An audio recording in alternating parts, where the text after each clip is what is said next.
4 Figaro, au coude à coude, à quelques centaines de mètres de l'arrivée.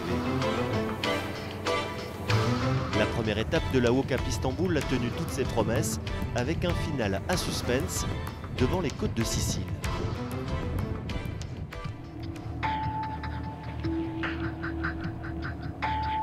La veille au soir, Gilda Morvan a encore une bonne demi-heure d'avance sur la meute des poursuivants.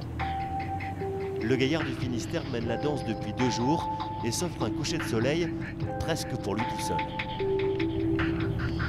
C'est mieux quand les bateaux sont derrière, c'est plus joli.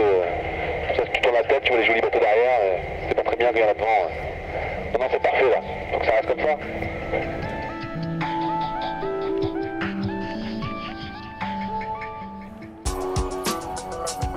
Au petit matin, Gilda Morvan est un leader en sursis, avec un trio de jeunes loups prêts à lui voler la plus belle part du butin.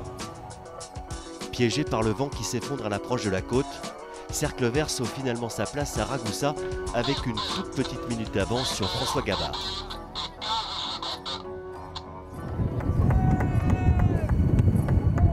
C'est une belle victoire quand même, c'est une étape de plus de 500 000 de hier jusqu'à Ragusa.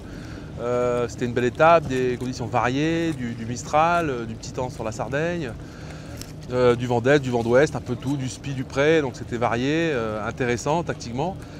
Donc ouais, je suis très content de l'avoir gagné quand même.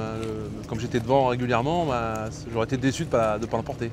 Il faut se battre tout le temps pour essayer de gratter des centimètres. Je parle même pas de mètres, des centimètres.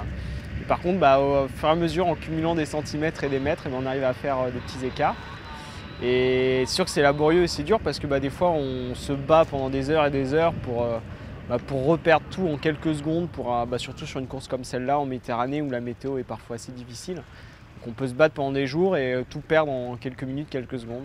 Et puis regagner un peu plus tard, on aime ça, on aime ça. Des fois c'est un peu dur et cruel, mais des fois c'est aussi vachement excitant. Donc voilà, c'est l'ensemble de toutes ces choses qui fait que la course est assez extraordinaire. Le monde cruel de la classe Figaro-Beneteau s'est illustré à merveille dans le duel mené sur la ligne par Erwan Tabarly et Fabien Delahaye. 1 minute 17 après François Gabard, c'est finalement Tabarly qui prend à l'arraché la 3e marche du podium et laisse Delahaye méditer sur les joies et les misères d'un sport incomparable. La 5e place de l'étape revient à Eric Douglazet, un vieux briscard qui sait lui que la route est encore très longue avant Istanbul.